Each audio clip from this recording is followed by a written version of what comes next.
5ই আগস্টের পর বাংলাদেশের রাজধানী ঢাকাতে আমরা একটা নতুন চেহারা দেখলাম, মোহাম্মদপুর।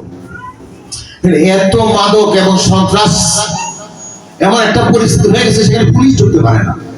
সেনাবাহিনী, বিডিআর, পুলিশ একসাথে গেল, এগো অনেক সময় খুব হতাশ হয়ে ফিরতে। আমরা কি দেখলাম, হঠাৎ করে সাভার মোহাম্মদপুরের জায়গায় দাঁড়ায় গেছে।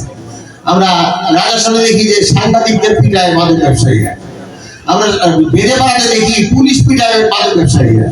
এরকম সাভার আমরা চাই না, যেখানে সাংবাদিক, জাতির বিবেক, পুলিশ, আমাদের নিরাপত্তা রক্ষী, তাদের গায়ে মাদক ব্যবসায়ীরা হাত তুলে।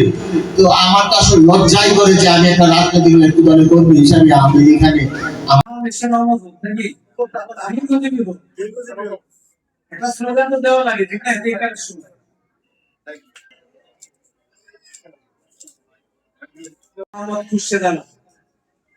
যিনি সাভারের মেয়র